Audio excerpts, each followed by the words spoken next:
La parole des femmes, on ne l'entend pas assez, mais pas uniquement pour des questions de femmes, pour des questions de société. Parce que les femmes sont la moitié de la population, voilà, ni plus ni moins. Et on croit aujourd'hui que c'est une de celles qui ont les clés en main pour recréer ce lien et recréer ce Marseille au pluriel, mais aussi peut-être cette Méditerranée au pluriel qu'on a envie de vivre bien tous ensemble. Voilà. Aujourd'hui, tu vois, les gens ont peur les uns des autres, vraiment. Et cette peur, elle fait que tu ne te parles pas, donc que tu ne te comprends pas. Et si tu ne te parles pas, que tu ne te comprends pas, ben, ça crée de l'agressivité. Et c'est ça qu'il faut arriver à contrer, vraiment.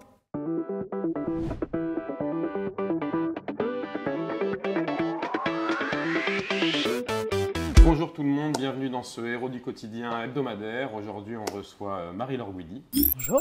Salut Marie-Laure, on te reçoit, tu es la fondatrice et dirigeante de Yoda Consulting, qui fait de l'expertise comptable, qui accompagne plutôt dans la tech, c'est ça. Mais on va parler aussi de beaucoup d'autres sujets, et en particulier celui qui nous intéresse un petit peu, c'est ton engagement dans la ville, avec la Fondation Marseille d'abord, la présidence que tu as prise il n'y a pas longtemps. Absolument. Et puis la création de cette nouvelle association qui est Marseille au pluriel. Entre autres, si tu as envie de parler de toutes tes autres activités, on en parlera. On a 2 jours. Voilà, c'est ça. Mais on est ravis de te recevoir. Et on est aujourd'hui aussi avec Raphaël Duchemin, journaliste. Salut Sylvain. Salut, qui nous a rejoint pour Marseille. Et on démarre tout de suite ce Héros du quotidien. Marie-Laure, est-ce que tu peux nous parler un petit peu de ce que tu fais et en particulier de ton quotidien? Mon quotidien. Alors, mon quotidien étant en pleine évolution, puisque bon, mon métier, je suis effectivement expert comptable spécialisé dans l'accompagnement des entreprises innovantes, puisque j'ai créé et je co-dirige un groupe qui s'appelle Yoda Consulting, dans lequel on accompagne des entreprises innovantes. Donc, j'adore ce sujet parce qu'on est sur toutes les entreprises de la tech, donc on voit ce qui se passe avec cette French Tech qui est super dynamique sur notre territoire et c'est beaucoup de plaisir. Mais j'avoue que depuis quelques mois maintenant, mon engagement se décale tout doucement vers la solidarité à Marseille, avec 2 nouveaux mandats que j'ai pris et qui vraiment me portent. Le premier, c'est, tu le disais, la présidence de la Fondation de Marseille que j'ai pris en février 2023 à la suite de Fabrice Nécas, qui était le premier président et l'un des cofondateurs. Et le deuxième, qui est la présidence d'une association qui s'appelle Marseille au pluriel, que nous venons de créer avec un groupe de fondateurs dont on va parler, j'espère, parce que ça fait sourire tous les gens à qui je le dis, mais qui ne me connaissent pas. Et je dis, ce projet-là, Marseille au pluriel, c'est le projet de ma vie. Et je crois vraiment que c'est le projet de ma vie. Alors, ce qu'elle ne dit pas, c'est que Marseille, elle l'a vraiment chevillée au cœur et au corps. Je voudrais qu'elle glisse la main dans son chemisier pour nous montrer quelque chose d'important. Elle est à l'envers, voilà, la médaille de l'OM. Ouais, alors, elle fait plein de choses. Marie-Laure, elle est passionnée de musique classique. Elle aurait pu avoir une carrière dans la musique. Elle est aussi passionnée d'OM. C'est la seule à Marseille à avoir une 2 chevaux aux couleurs de l'OM. Eh oui. C'est vrai. Et finalement, ça a un rapport avec Marseille au pluriel. Parce que s'il y a bien un endroit où Marseille est pluriel, c'est le stade. C'est le stade, absolument. Le stade, c'est... Moi, je vais au stade depuis que je suis toute petite. Avec mon père, ça fait 35 ans que je suis abonnée au stade. C'est vraiment le lieu par excellence où tous les Marseillais se sentent Marseillais du même Marseille. Et c'est cette identité marseillaise qui me fait vibrer depuis que je suis née. Moi, je suis toujours allée au stade toute seule, j'y vais encore toute seule, je vais au stade seule, j'en repars seule. Je ne me suis jamais sentie en insécurité parce que quand on est au stade, tous les gens sont là pour le même objectif qui est l'Olympique de Marseille, évidemment, et on oublie à ce moment-là qui on est à part cet objectif commun. Et ça, c'est un peu la magie de Marseille et c'est ce qui fait notre identité marseillaise. Et le projet Marseille au pluriel, il est vraiment né de cette envie de dire, on est dans une période difficile où malgré tout, ça ne va pas si bien que ça dans la société, ça va mal un peu partout. Il y a des conflits malheureusement à l'international dont on ne veut surtout pas qu'ils s'importent chez nous, mais à Marseille, on a cette identité marseillaise qui fait que quand on est Marseillais, on est d'abord Marseillais. Et on pense, avec tout ce collectif, qu'il y a peut-être une carte à jouer pour essayer de recréer quelque chose autour de l'interculturel et autour de Marseille, pour qu'à un moment donné, on puisse tous se sentir autant Marseillais à Marseille, n'importe où dans Marseille, que ce qu'on l'est au Stade Vélodrome. Donc effectivement, cette médaille, je la porte autour du cou depuis l'âge de mes 25 ans, avant-hier donc, mais je ne la quitte jamais. Comme nous. Voilà, pareil. C'était hier. Je ne la quitte jamais et pour moi, c'est vraiment l'image de cette ville que j'aime plus que tout. Je fais beaucoup de choses, vous l'avez dit, mais j'ai compris il n'y a pas si longtemps, c'est quelqu'un qui a éclairé mon jugement sur moi-même finalement, que mon fil rouge, définitivement, c'est Marseille. On a reçu il n'y a pas longtemps Jules Citruc. Ah bah oui, nous a Jules. beaucoup parlé de l'OM aussi et de ce qu'il faisait. Oui, bien sûr, c'est formidable le Protis Protis. Club, c'est magnifique ce qu'il fait. Et donc, il y a beaucoup de liens entre le sport à Marseille et puis l'action, et puis comment les gens se rencontrent et comment on peut créer des liens dans la cité. C'est vraiment un point de rencontre. Et puis au-delà de ce qu'on peut créer autour, c'est vraiment ce fait de se sentir à la maison quand on arrive au stade. Voilà. Tu rentres dans le stade et tu es chez toi. Et d'où que tu sois dans Marseille, tu rentres au stade et tu es chez toi. Tu es à la maison. Voilà. Et alors Marseille au pluriel. Ouais, cette notion d'interculturel, comment ça vient? Alors comment ça vient? Alors, Marseille au pluriel, c'est vraiment l'histoire de rencontre de cette année 2023, qui est de l'année dernière, donc 2023, donc c'est quelques mois seulement. Effectivement, première rencontre, encore l'OM. Et la rencontre avec Jules Citruc à ce moment-là aussi, puisque Philippe Pujol, qui tournait à cette époque-là un film qui s'appelle Dans les yeux des miens, m'appelle pour me dire est-ce que tu ne voudrais pas participer à ce film? Alors je dis écoute, pourquoi pas. Donc il a fait effectivement un très joli reportage sociologique sur la typologie des supporters marseillais. Donc moi j'étais le supporter des loges, puisqu'il a fait vraiment le tour du stade. Donc je me suis un peu embourgeoisée avec le temps. Donc j'ai commencé dans les virages, puis après je suis à la Ganée, puis à Jambouin. Bon, maintenant je suis dans les loges. Donc ça y est, je crois que maintenant je vais rester là où je suis. Et donc la rencontre avec Philippe, qui est comme il dit lui-même un marseillologue, qui connaît Marseille vraiment comme sa poche, et qui a été une très belle rencontre. Et puis une deuxième rencontre au mois d'avril 2023, dans le cadre de l'APM, Association pour le progrès du management, qui est une association de formation de dirigeants, où on recevait ce jour-là un expert qui s'appelle Alain Cabras et qui venait nous parler des valeurs centrales de cohésion, qui est une méthode qu'il a mise en place, qu'il déclinait ce jour-là pour l'entreprise. Alors le principe, c'est autour des valeurs de l'interculturel, comment est-ce qu'on fait pour faire émerger des valeurs communes dans des groupes qui, au départ, ont des valeurs qui ne sont forcément pas les mêmes, en tout cas sont issues de communautés différentes. Et comment on fait émerger ces valeurs communes? Parce qu'on a un cadre commun.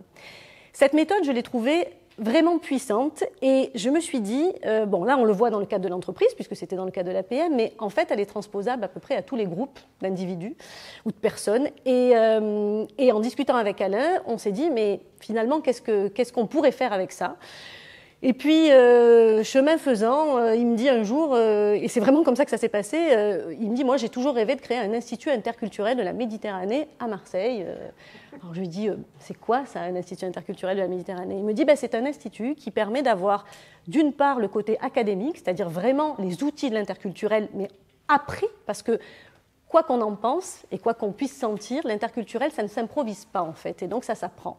Et donc mettre ces outils-là, grâce à des outils académiques, au service de la société, au service des entreprises, au service des citoyens, pour pouvoir effectivement faire des choses ensemble, et parce qu'on fera des choses ensemble, finir par mieux vivre ensemble.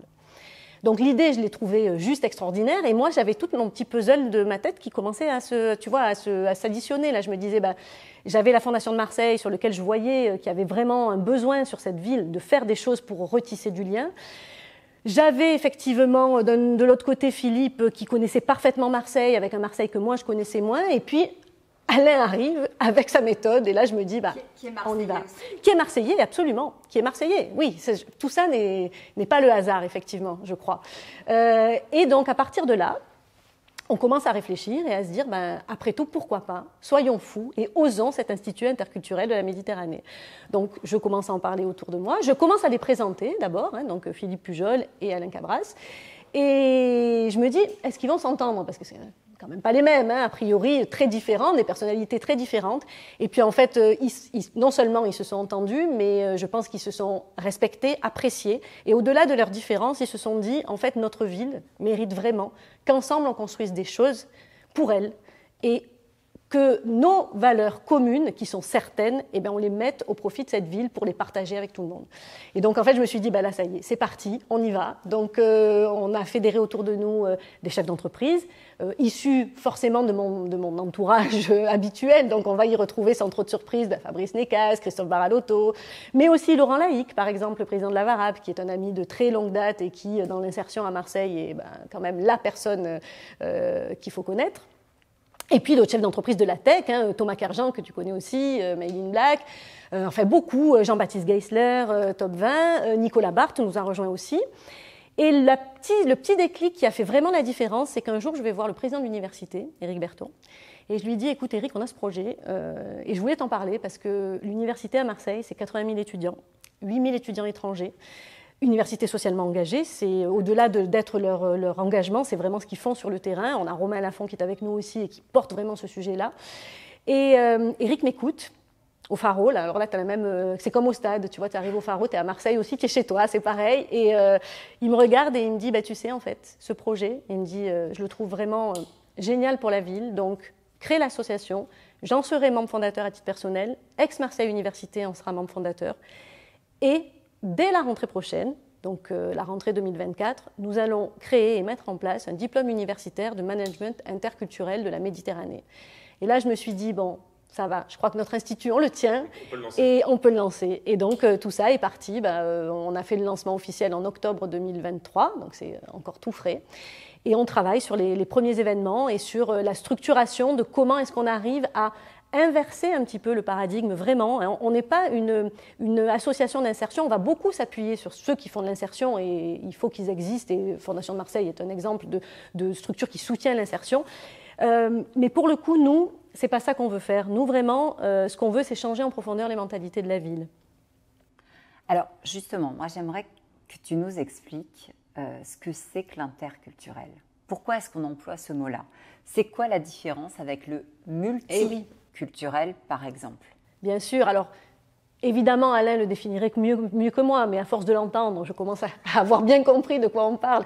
Effectivement, le problème du multiculturel, qui est le modèle d'autres sociétés, comme la société anglaise, par exemple, le problème du multiculturel, c'est que ce sont des communautés qui vivent les unes à côté des autres et qui ont pour intérêt celui de la communauté. Donc tu juxtaposes. Et l'individu dans la communauté n'a pas tellement d'intérêt, c'est la communauté qui a un intérêt.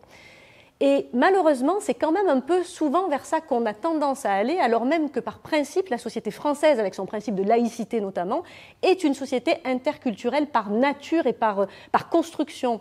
Et l'interculturel, c'est quoi? C'est la personne dans la communauté d'abord, qui va pouvoir s'exprimer et servir un intérêt qui n'est pas celui de la communauté, mais de l'ensemble des communautés qui vont composer l'ensemble dans lequel elle vit. Donc, si on parle de la France, la République. Si on parle d'une entreprise, l'entreprise. Si on parle de Marseille, Marseille. Voilà. Ouais, ça me fait penser au diagramme en mathématiques quand on était petit avec les intersections, finalement. C'est vraiment ce principe-là. Oui, c'est ce principe-là. Et pourquoi est-ce que Marseille est véritablement le symbole de ça? Alors, Marseille est le symbole de ça parce que Marseille est une ville qui s'est construite, ouverte sur la Méditerranée, avec toutes ses composantes et toutes ses cultures, forcément, qui sont arrivées. Alors j'aime beaucoup Philippe Pujol qui dit, et je trouve qu'elle est assez vraie, cette histoire, il dit, dans l'histoire de Marseille, la longue histoire de Marseille, les gens arrivaient à Marseille jamais par choix, en fait. Ils arrivaient à Marseille parce que ils avaient souvent perdu. Alors, ils avaient été victimes d'une guerre, ils avaient quasiment tout perdu. Et hop, le bateau les amenait là, et ils s'y posaient, et ils n'avaient pas vraiment les moyens d'aller plus loin. Et donc, ils se retrouvaient avec tout un tas d'autres populations qui étaient arrivées un petit peu avant eux, puis tout de suite un peu après eux.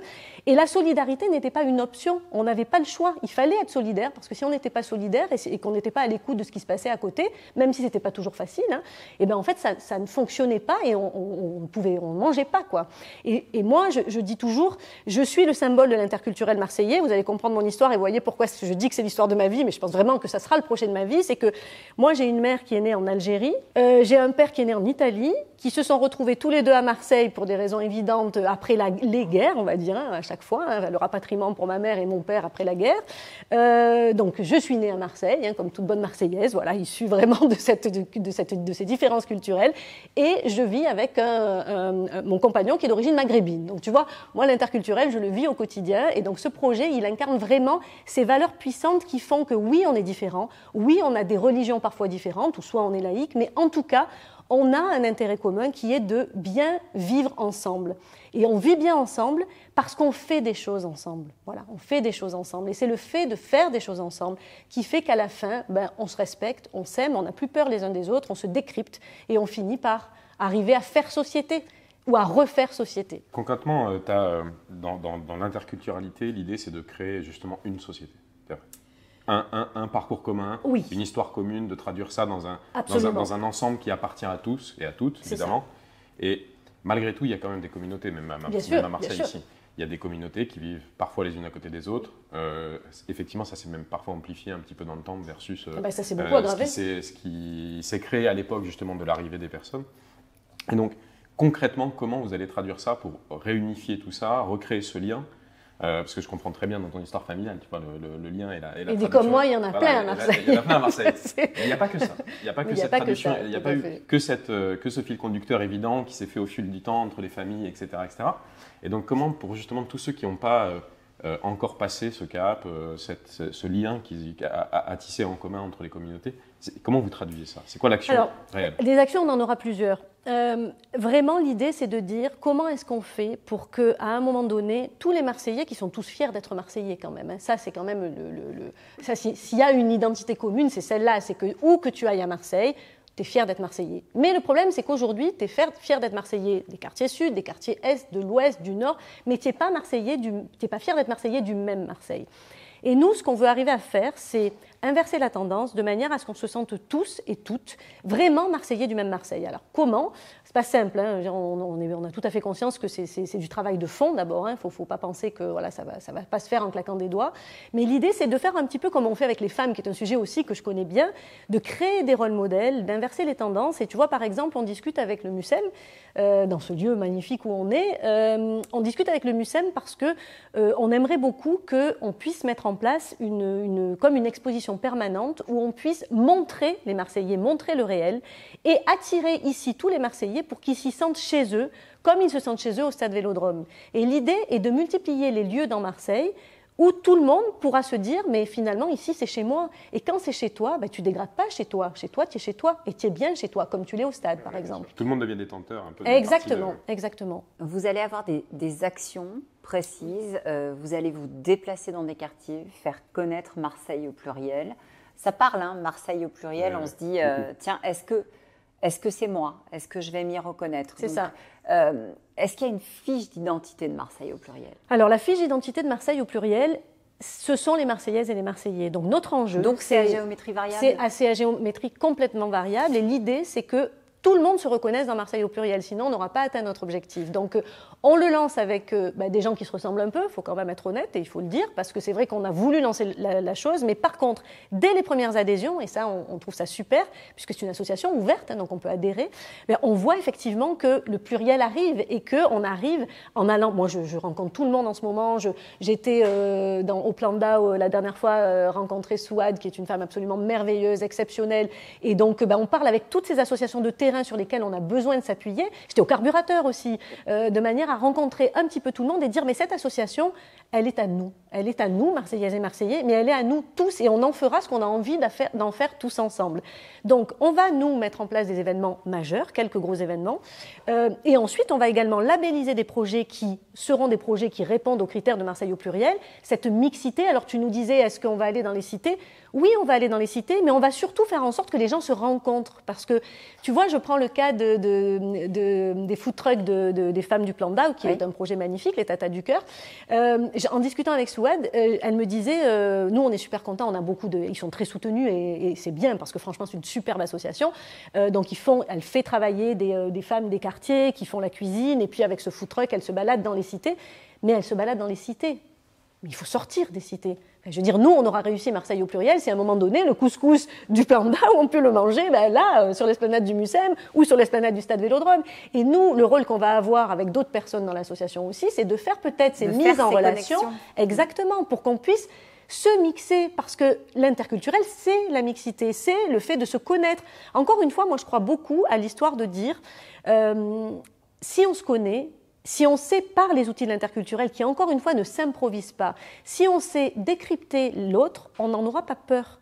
Aujourd'hui, tu vois, les gens ont peur les uns des autres, vraiment. Et cette peur, elle fait que tu ne te parles pas, donc que tu ne te comprends pas. Et si tu ne te parles pas, que tu ne te comprends pas, ça crée de l'agressivité.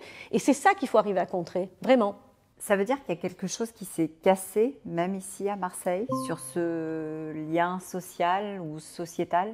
Le projet est aussi né, et je pense que ce n'est pas le hasard non plus, juste après les émeutes du mois de juin 2023 qui nous ont bouleversés. Enfin, tous les Marseillais, enfin vraiment, s'étaient tous dit « ça n'arrivera jamais à Marseille ». Et on était assis sur ce truc « ça n'arrivera jamais à Marseille ».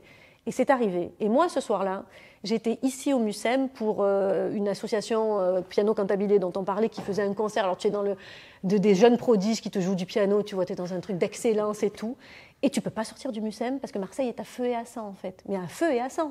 Je suis rentrée chez moi à 3 h du matin parce qu'il y avait des pneus qui brûlaient là dans les rues partout, tu vois, et tu pouvais rentrer ni par Saint-Charles, ni par le Vieux-Port. Et là, on s'est tous dit, mais en fait, notre projet, non seulement il faut le faire, mais il faut le faire maintenant, parce qu'il y a urgence, parce que oui, effectivement, ça se délite. Tu vois, quand tu parles, je discutais avec... Alors non, évidemment, on est d'une génération, moi, un peu ancienne, effectivement. Tu commences à avoir... on a 25 ans. On a 25 ans, pardon, mais on a 25 ans qui comptent un peu double, tu vois. Donc bon, à l'époque où on a grandi, pour certains d'entre nous, dans les cités, les choses étaient quand même différentes, c'est-à-dire que il y avait des cultures différentes, mais quand même, tout le monde vivait côte à côte. Et tout le monde, comme on disait, tu étais sur un terrain de foot et tout le monde jouait ensemble. Tu t'appelais, même quitte à t'appeler le noir, l'arabe. Mais c'était pas grave, ça faisait partie de ton identité. C'était pas vécu comme quelque chose ou l'italien. Nous, les Italiens, donc les bams, tu vois, mais vraiment. Et après, à la fin, tu faisais la fête ensemble. Et c'est des amis qui, aujourd'hui, sont des amis de 30 ans et qui sont restés des amis de 30 ans. Parce qu'ils ont fait des choses ensemble. Aujourd'hui, malheureusement, il y a ce repli de toutes les communautés les unes sur les autres, certains parce qu'ils ont peur, enfin pour plein de mauvaises raisons. Et nous, on croit que l'identité marseillaise fait qu'on peut peut-être, et on l'espère vraiment, recréer quelque chose. Voilà, retisser ce lien qu'on a un petit peu perdu. Quand je réfléchis à ça et quand je le constate aussi moi dans Marseille, si tu veux, les personnes qu'on croise ou les regards qu'on croise, nous on est c'est pareil au République, on a beaucoup de mixité sociale, Bien etc. sûr. C'est le principe même du lieu, donc on se rend compte qu'il y a encore une forte découverte de ce qu'est l'identité marseillaise. C'est vrai. C'est-à-dire, il y a des communautés dans lesquelles il y a des personnes, parce qu'elles sont plus ou moins arrivées tôt, on va dire, dans l'histoire de Marseille, qui n'ont jamais mangé français, qui n'ont jamais, on va dire, partagé un repas différent C'est ensemble. Qui vivent dans des quartiers qui ont été eux-mêmes communautarisés par l'installation, la façon dont on a installé les gens dans les quartiers. Il y a beaucoup à dire là-dessus, évidemment. Tu peux en parler avec Philippe Pujol, j'imagine qu'il connaît bien, Absolument.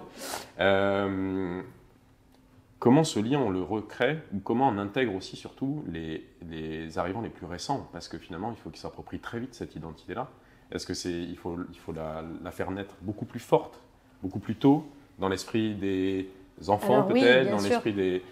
Sur qui on travaille en fait? Bien sûr, alors moi je crois qu'il faut vraiment travailler à peu près sur toutes les populations. Nous, les premiers événements qu'on va faire autour des populations, le premier qu'on va faire c'est autour des femmes. Et pourquoi? Et je pense que Raphaël ne me contredira pas.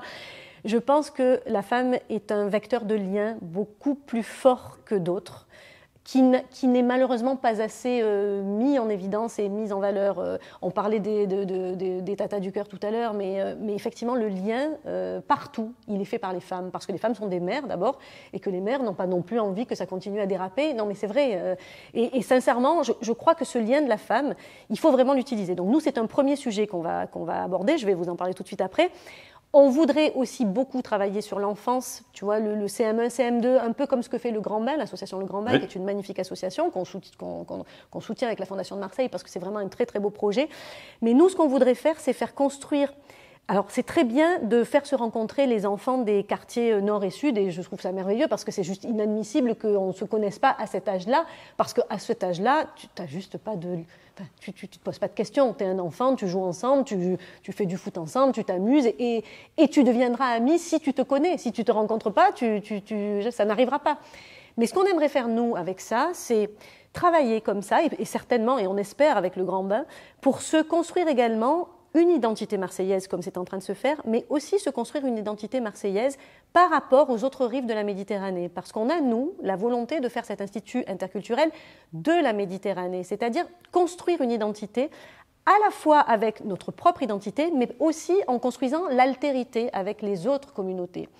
L'idée est assez simple en fait qu'on a eue. Elle est née d'ailleurs ici au Mucem avec Victor, qui est un garçon absolument extraordinaire et qui a toujours de superbes idées, Victor Jacques, dont la femme est institutrice, donc tu vois, il y a quand même des vrais liens qui se créent, et qui nous disait un jour, Il y a quelque chose qui ne serait pas très compliqué à faire, c'est tu fais quelque chose d'un peu ludique avec les enfants, tu les fais se construire leur identité marseillaise en leur disant à quelle heure tu te lèves le matin, qu'est-ce que tu manges, est-ce que ton école est mixte, est-ce que tu fais du sport, est-ce que tu travailles le samedi, enfin tout un tas. Quel est le monument principal de ta ville, qu'est-ce que tu aimes dans ta ville, tu vois.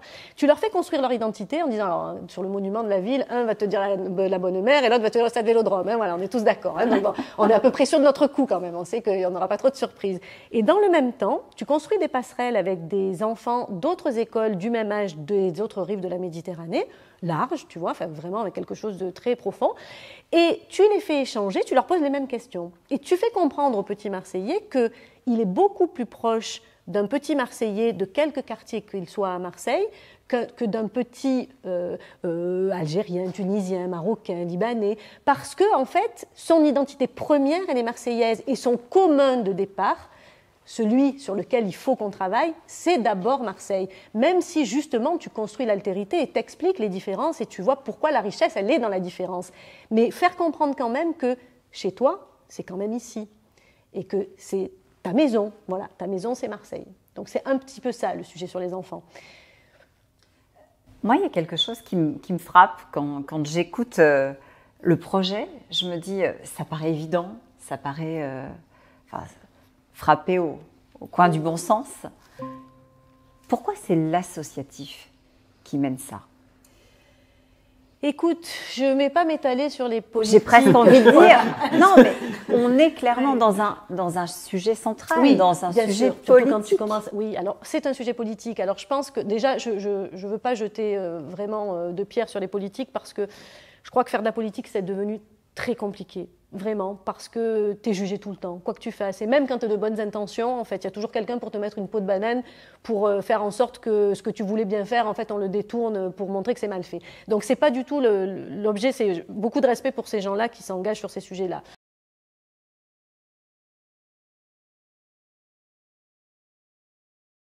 Disons que ça permet de passer au-delà des politiques. Ça permet de dire, quelles que soient nos opinions, et encore une fois, nous c'est le cas dans notre association Marseille au pluriel, on fait le grand écart, tu vois, mais c'est ça qui est bien, on s'en fout, en fait, c'est pas le sujet. On peut avoir nos propres opinions, ça c'est de l'interculturel aussi, la politique c'est de la culture aussi, hein. Donc on a chacun nos propres opinions, mais il y a quand même un objectif commun, et le but poursuivi, c'est la cohésion à Marseille, c'est la cohésion sociale. Donc les politiques devront être au service du projet, on l'espère quand ça sera nécessaire, mais dans un premier temps, effectivement, on se dit, construisons avec la société civile et les citoyens en fait, hein, qui ont cette envie de bien faire ensemble pour pouvoir bien vivre ensemble. Et c'est vraiment le sujet qu'on a envie de faire. Après, pour répondre à ta question, je pense qu'on a fait pendant longtemps de l'insertion, il faut continuer à la faire, hein, parce que c'est pas le sujet de dire qu'il ne faut pas le faire, au contraire, il y a beaucoup de gens malheureux et ils ont besoin qu'on les aide et il faut continuer à le faire, c'est vraiment pas le sujet. Mais on fait beaucoup d'insertion en silo. Tu vois, quartier par quartier. Donc tu aides un quartier, il y a des aides. Et le quartier lui-même qui voudrait s'en sortir ne peut pas, parce que s'il ne répond pas au cahier des charges de la subvention qu'il va demander, il n'aura pas la subvention. Et donc nous, on croit qu'il faut un petit peu casser cette histoire en silo pour faire de l'horizontal et créer des ponts entre tous ces quartiers et entre toutes ces populations. C'est comme ça qu'on arrivera à se connaître, échanger et faire des choses ensemble. Après, sur les quartiers, quand tu regardes les quartiers, tout à l'heure tu as fait cette opposition, pas cette opposition, mais en tout cas ce lien en disant les quartiers nord et les quartiers sud qui se rencontrent. Et est-ouest. Mais exactement, c'est-à-dire quand tu parles d'interculturalité ici, il y a aussi les sujets que tu vas d'un quartier à l'autre dans les mêmes territoires, dans les mêmes arrondissements, et d'un côté tu as une communauté issue d'un pays A, une communauté issue d'un pays B, et finalement, même là, les enfants sont scolarisés parfois pas ensemble, ils finissent par jouer entre eux, etc. etc. Et donc, il y a vraiment ce lien à recréer, mais l'habitat joue beaucoup. L'habitat, le lieu d'habitat, la façon dont il a été pensé. Je sais qu'on a dit, il y a beaucoup de choses à dire dessus. Beaucoup de choses à dire dessus. Il y a beaucoup de cités qui sont en train d'être réhabilitées aussi, et heureusement, et là pour le coup c'est le politique. Hein, les écoles. Les écoles, oui, bien sûr. C'est le sujet, un des sujets du moment, et tant mieux, parce que il y a des conditions d'accueil qui sont absolument désastreuses, et c'est juste pas possible. Mais là, tu vois, sur ce coup-là, moi je crois aux femmes. Vraiment, je crois beaucoup aux femmes. Parce qu'elles ont conscience de ça et elles sont en train de se fédérer, je ne sais pas si tu le sais, tu dois le savoir, mais elles sont en train de se fédérer entre elles de tous les quartiers, donc avec des communautés différentes, hein, et celles que tu disais, et les femmes sont en train de tisser ce lien entre elles pour faire des choses en commun. Et si c'est l'avenir de leurs enfants qui est en jeu. Exactement. C'est pour ça que je crois que c'est beaucoup sur ça qu'il faut s'appuyer. Et la Biennale des femmes de la Méditerranée, qui sera notre premier gros événement, donc je vous le livre en avant-première avec Marseille au pluriel. Ça, c'est un vrai scoop, hein, parce que je vais même vous donner le nom. Alors, j'espère qu'on ne va pas changer, parce que sinon, on vous dirait, c'était le pré-teasing. Je crois que cet événement, on va l'appeler « Et la femme créa le lien ». Parce qu'en fait, nous, on croit beaucoup à ça. Et donc, notre idée est de faire une biennale, donc on voudrait vraiment que ça s'inscrive dans la durée, des femmes de la Méditerranée, où on va faire venir 10 personnalités, 10 femmes inspirantes. Alors, j'aime pas beaucoup ce mot, mais ça dit quand même bien ce que ça veut dire. Des femmes qui font des choses, que ce soit des entrepreneurs, que ce soit des sportives, que ce soit des femmes qui travaillent dans l'associatif, à Marseille et sur les rives de la Méditerranée. Et on va leur faire ensemble, pendant tout un après-midi, un atelier sur les valeurs centrales de cohésion. L'idée étant de faire sortir avec une thématique, et la première qu'on va choisir, c'est l'éducation, comment les femmes, dans l'éducation, peuvent faire sortir les 3 valeurs qu'elles estiment être les valeurs centrales de cohésion pour que la cohésion et l'éducation puissent fonctionner comme il faut que ça fonctionne à Marseille et dans la Méditerranée. Et on fera suivre, donc ça sera un atelier l'après-midi, et le soir, on fera une grande restitution où elles viendront témoigner, avec Alain, évidemment, qui leur aura fait cet atelier, puisque l'idée, c'est vraiment notre fil rouge, c'est cette méthode, quand même, dans laquelle on croit beaucoup. Et on les fera témoigner, et on voudrait, à la suite de ça, effectivement, faire un manifeste ou quelque chose qu'on puisse aller faire porter la parole de ces femmes, pour dire, et ça, c'est un sujet qu'on connaît malheureusement bien, la parole des femmes, on ne l'entend pas assez, mais pas uniquement pour des questions de femmes, pour des questions de société, parce que les femmes sont la moitié de la population, voilà, ni plus ni moins, et on croit aujourd'hui que c'est une de celles qui ont les clés en main pour recréer ce lien et recréer ce Marseille au pluriel, mais aussi peut-être cette Méditerranée au pluriel qu'on a envie de vivre bien tous ensemble.